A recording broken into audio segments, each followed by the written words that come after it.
Hello, we are going to do a brief overview of the sine and cosine graphs to prepare for test 3 from third 9 weeks. Okay, so the first thing is let's refresh our memory about sine and cosine, just the way that the graphs look. All right, typically we would do 4 tick marks to the right and to the left. That's kind of my standard, what I've always asked. And then you're going to go 1 up and 1 down. Now that's just for the parent function, okay? Then our 4 tick marks go. Our period is 2 pi, so we can write this to remind each other. Our period is 2 pi over b, and our b in this case is an imaginary 1, so it's just 2 pi, okay? And so then we get the second tick mark by dividing by 2, all right? And then we divide the last tick mark by, so let me write that down. We divide by 2 to get the second tick mark. All right, to get the first tick mark, we divide the period by 4. Okay, so that reduces, 2/4 reduces to 1/2. You can put the 1, but I do not. All right, and then the way you get the third tick mark is you take the first tick mark, which is pi over 2, and you times it by 3 over 1, which is just 3. Okay. All right, and then you don't have to worry about labeling the left side. Our amplitude is 1 because there's an imaginary 1 right there. Okay, amplitude tells you how high and how low the graph goes, so we can put that here. And then the sine graph starts at the origin, and it goes up on the right side and down on the left side. So then it goes up, and then back to the midline, down, back to the midline. Then over here it goes down, up to the midline, up, down to the midline. So like that, okay? So that's your sine graph. The domain of this graph is always negative infinity to infinity, because that means it keeps going forever in both directions, okay? And then the range of this graph is how low to how high this graph goes. So the lowest it goes is -1, and the highest it goes is +1. And we put brackets because it actually is touching, at -1. All right, let's do cosine. So cosine, the amplitude is still the same. The amplitude is 1, and the period is 2 pi over b, or just 2 pi. So 1, 2, 3, 4.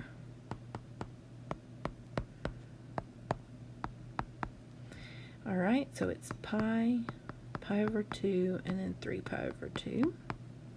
Now, cosine makes a letter, okay? So if you remember, it starts up at the amplitude, up at 1, and then it goes down, down, up, up, down, down, up, up. Okay, and so it should make a W. Again, the domain here, because the graph goes forever that way and forever this way, that means it's negative infinity to positive infinity. Remember we talked about Beyonce, so you start at the left and go to the right, and then range is Drake, start at the bottom. So the lowest it goes is -1, and the highest it goes is 1. Now those are what we call the parent functions, okay? That's just like the basic, there's nothing really happening to it. Now I'm going to remind you that there are transformations that we learned, okay? So transformations are how we change it vertically, horizontally, or shift it. So A is the number that's going to be out front, okay? So A is going to be this number here. I can give you an example. So like y equals, let's maybe make this a little thinner. So y equals, it says if a is greater than 1, so like 3 sine of x. So what that is gonna do is it's gonna vertically stretch your graph, which means it's going to make it taller. So instead of having an amplitude of 1, it's now going to have an amplitude of 3, okay? Excuse me. For the next one, it says if a is less than 1, so like 1/2 cosine of x. So 1/2 means it's going to be shorter. It's going to be a vertical compression. Okay, so the graph is going to be shorter, 1/2 as tall as the original. All right, the B value is going to help you find, this number right here is going to help you find the period. Now this is probably the one that's the trickiest because B is not telling you the period. You have to do this formula right here, 2 pi over B, okay? So it would look something like this. Y equals, now this says if B is greater than 1, so let's put 3x, okay?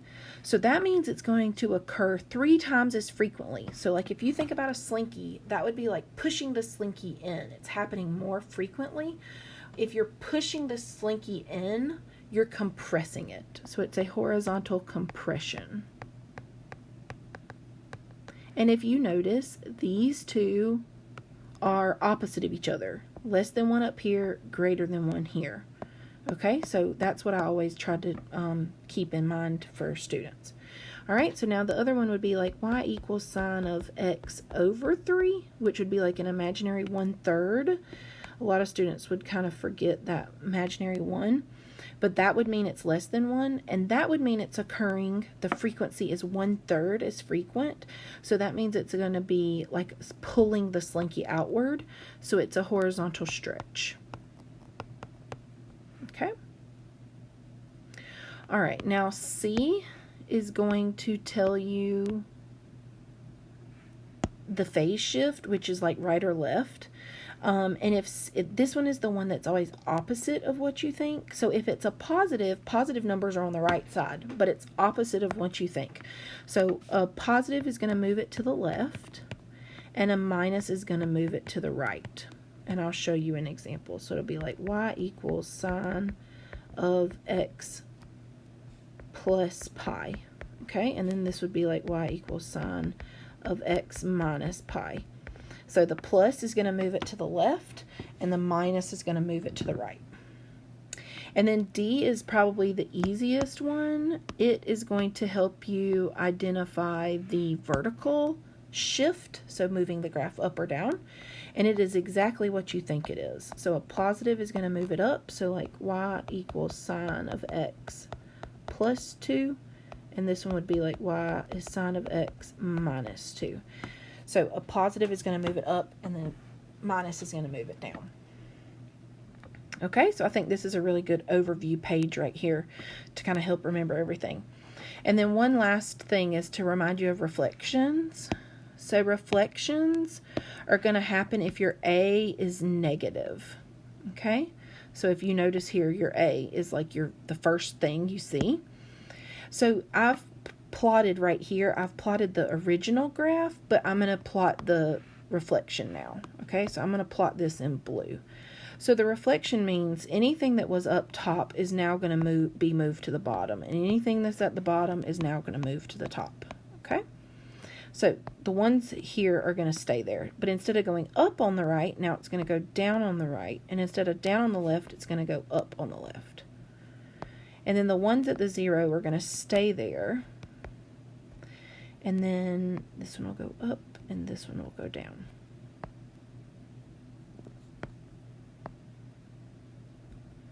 Okay, so the blue is the reflection.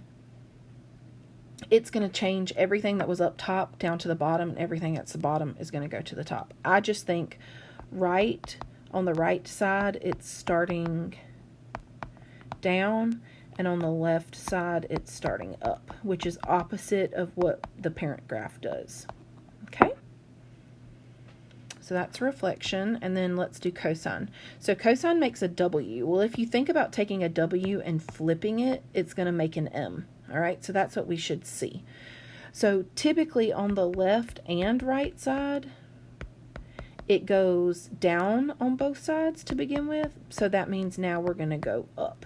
Okay, so we're going to start down at the bottom, and then we're going to go up, up, down, down, up, up, down, down. Ooh, excuse me. All right, so if you look at just the blue, all right, look at just the blue, you can see that it makes an M. There's the M, okay? So whenever there's a reflection and it's cosine, you want to be looking for an M. If it's sine, you just have to remember to go down on the right and up on the left. Okay, so those are all the transformations that we're going to do. So let's practice a few.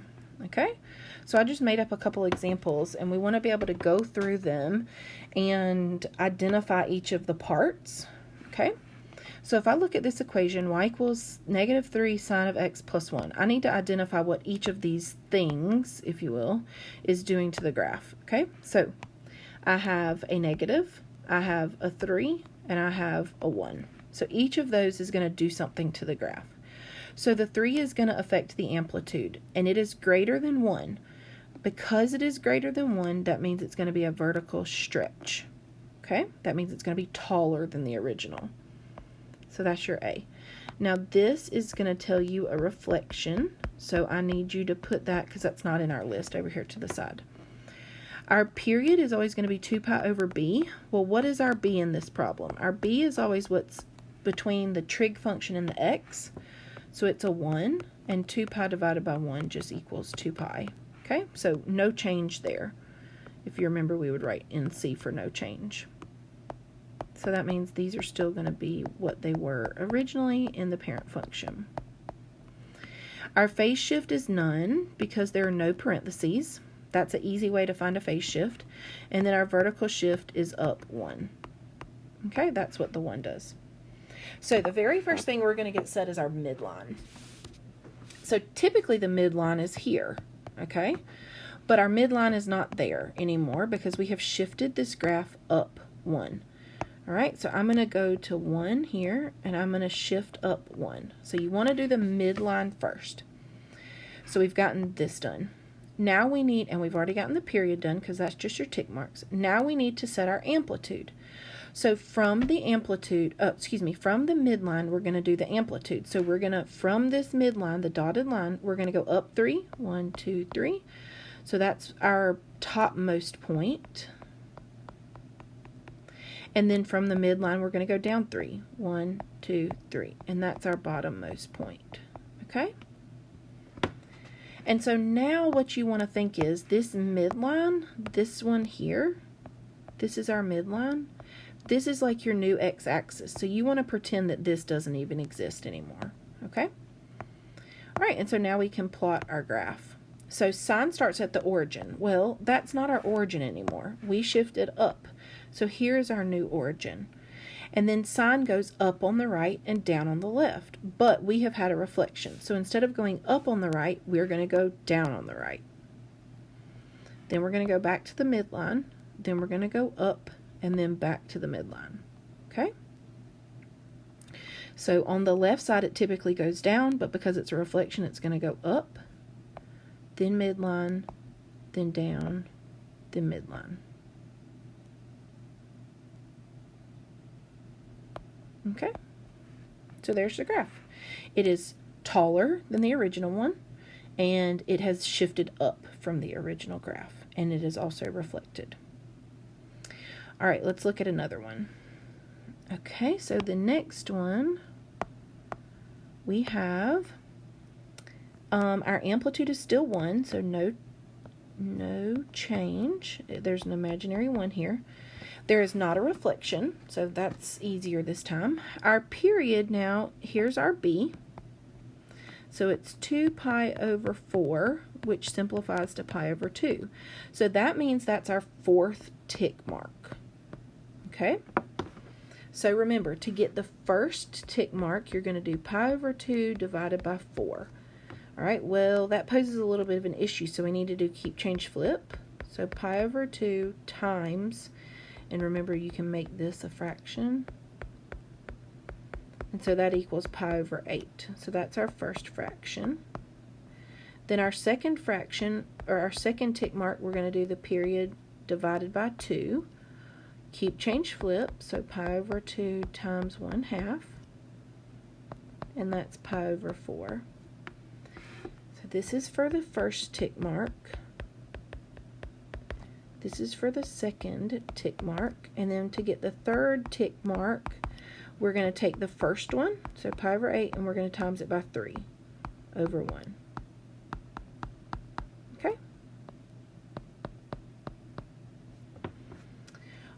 so we've got our period set. Now the phase shift is going to be this number here. Now it's a minus. A lot of students are going to think that means go to the left, but that's opposite. So it's going to go to the right pi. Oh, let's change that. That should be a better problem.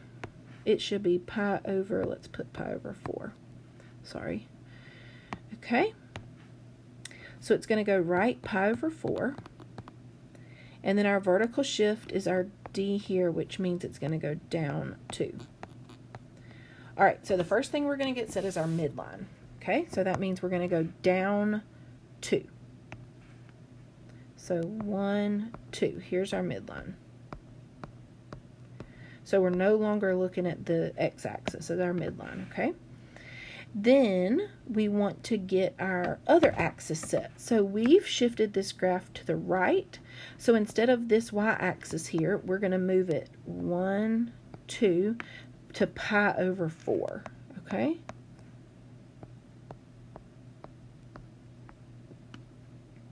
And our amplitude is 1, okay? So that means from the midline, we're going to go up 1, which is here. And we're going to go down 1, which is here. All right, so this one is a little bit tricky, okay? So we got our period set, that was our tick marks. We got our phase shift set, that was here with our dotted line, vertical dotted line.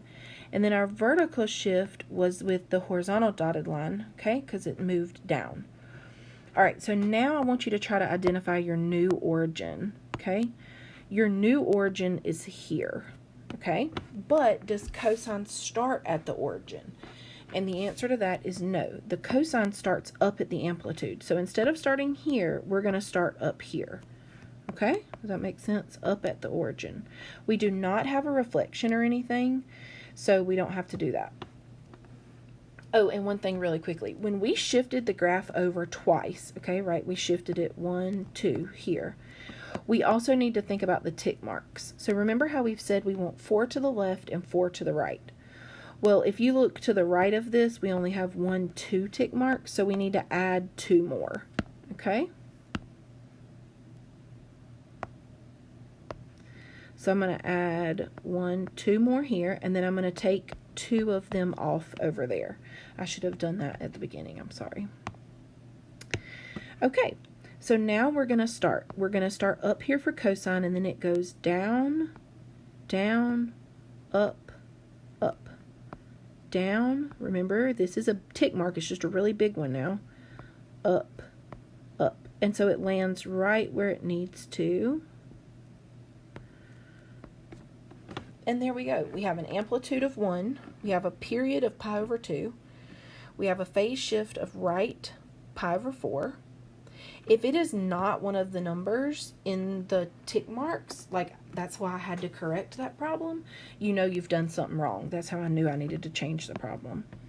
And then we went down 2. This is a good practice we should get in. Let's label the y-axis as well. So this number is -1, -2, and this number is -3. On the previous problem, it was -2, -1, 0, 1, 2, 3, and then this should be 4. So if you think about the domain and range, the domain is still -infinity to infinity. It will always be that, but the range here is the bottom is -2 and the top is 4. Okay?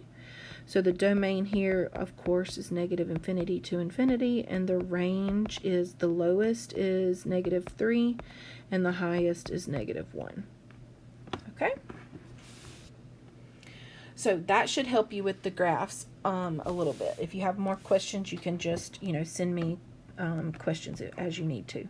Those are pretty complicated, especially number 2. Don't think that they're all going to be that complicated. Some are just going to be pretty straightforward, but then, there will be 1 or 2 that are kind of complicated like that one. And then the last thing we're going to go over is how to work backwards. If I tell you the things or the transformations, you need to write the equation, okay?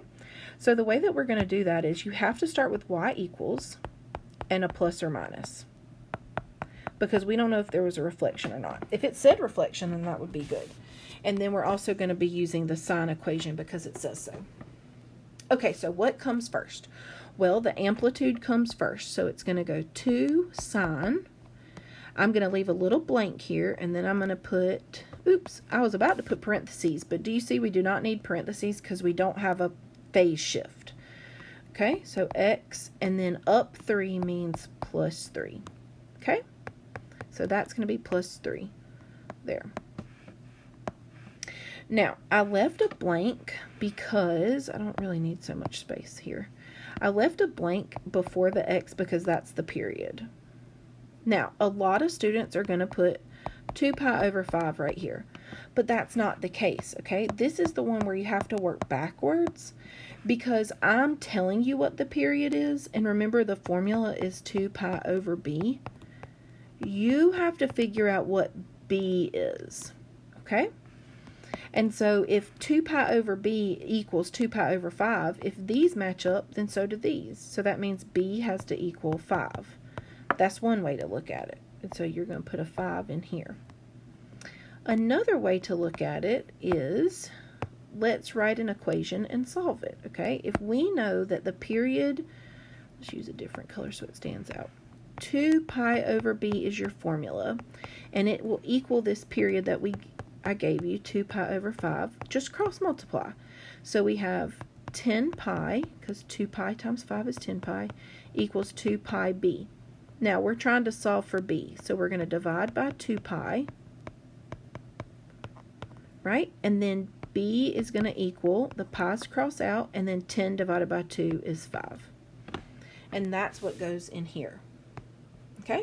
And then you can check yourself. If I think this is right, I should be able to do 2 pi over this number, and does it give me what was originally up there? And the answer is yes.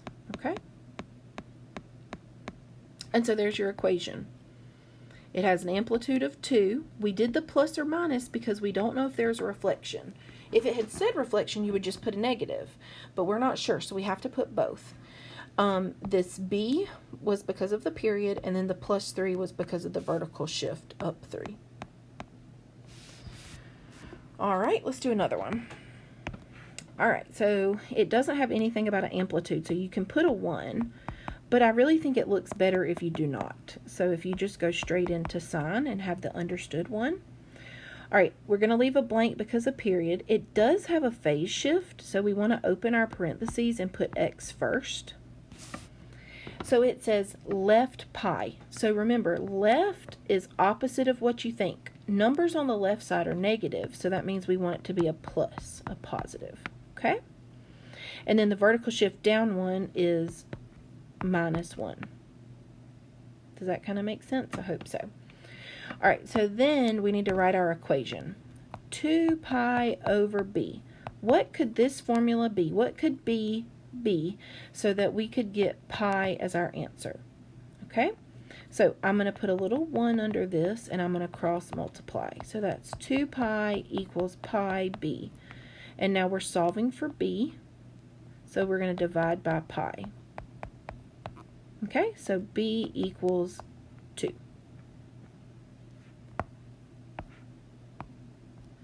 And again, we can check ourselves. If we go back and we say 2 pi over b is our formula, and we have 2 pi over, and our b is 2 in this case, do you see that the 2's cross out and you're left with pi, which is what we wanted?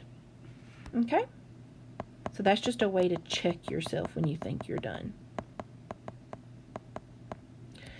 Okay, and that should be your answer. Let's kind of go through it again. So we have an amplitude of 1. It didn't say that, so that means it's understood. We have a b of 2, so that our period can equal pi. We have plus pi because it's going to the left. It's opposite of what you think. And then we have a -1 because of down 1. All right, I hope this review helps so that you can complete test 3.